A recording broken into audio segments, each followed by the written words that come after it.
Good afternoon, everyone. I hope you're all doing good today. In this video, I'm going to give you a brief instruction on how to do your Big Quiz 2. The Big Quiz 2, as we have agreed and we have talked about before, will be about a response essay. You will need to write a response essay on one article that I will be giving you. So far, you have done only one response essay.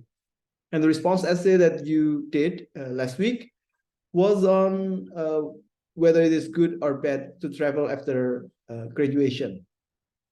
Today, I'm going to give you another essay, which will be about traveling, but it will be a bit different from what we have done. Sorry.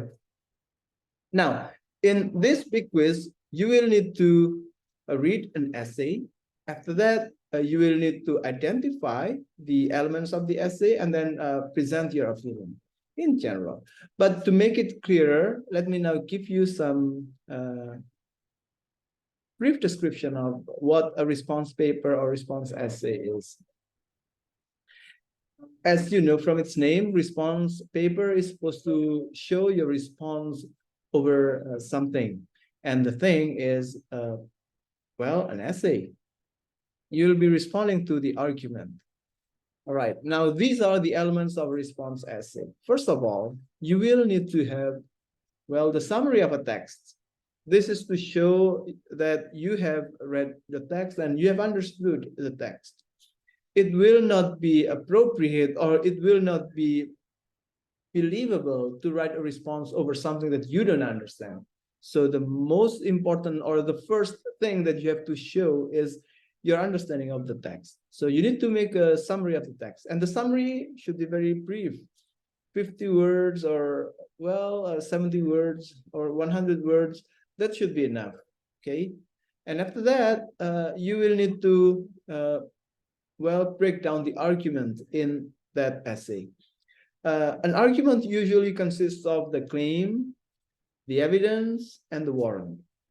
You will need to identify the claim, the evidence, and the warrant in that essay. Some essays are argumentative essays, so it will be clear what the argument is, what the claim is, what the evidence is, and the warrant is.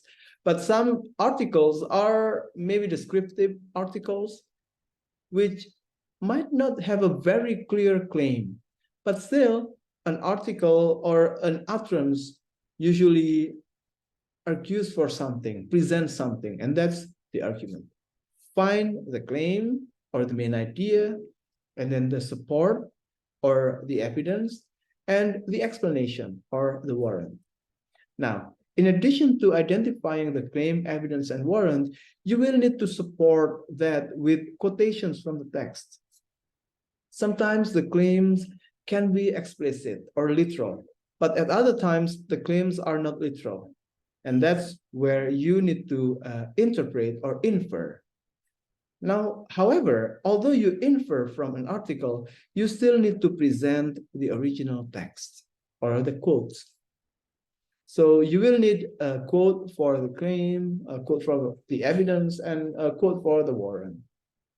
Now, once you're done with this, you have done a great job. Okay, this is the second part of the response paper that will give you the highest points. Now, the third one is the opinion. As you have done previously, in this part, you need to present your opinion of the argument in the text. Do you think the argument is good? Do you think the argument is bad? Do you think the content of the argument is good?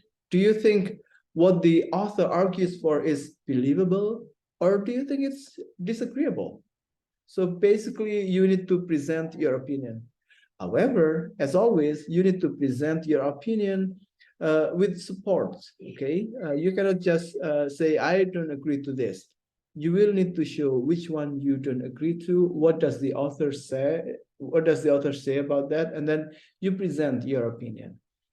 Now, in addition to that, in addition to this evaluation section, you will need to add something else, which is the rhetorical analysis, rhetorical context. We haven't done this before, this rhetorical context, but let me give you briefly here. Rhetorical context that I mean here is the relation between the text and the author and the audience. Who is the audience of the text? That's important to know the context of this article. Penulisnya siapa, artikelnya terbit di mana, dan audiensnya siapa. That's what you need. Now, how do you know the rhetorical context? You will know the rhetorical context by seeing the language of the text and also the place of the publication. Where is this text published will determine the readers. If it is published in a national newspaper, for example, then the audience will be people nationally with certain degree of education. If it is published in a children's website, for example, then the audience should be children. If it is published in a university website, then it is for university students, and so on. That's what you will need to do. How do you know the audience? By seeing the place of publication and also the language. So these are all elements that you will need to have in your response paper, okay? Now, the rubric for grading this is similar to what I have provided in your previous assignment. It's this. The summary will give you 30%. The elements of the argument will give you 40%, and the opinion will give you 30%. If you want to know the details, go to every part of this. And if you have any question, do let me know. I will be gladly explaining this to you. All right, everyone, I guess that's all for now. I'm looking forward to seeing your submission for this response paper. Have a wonderful weekend. Bye.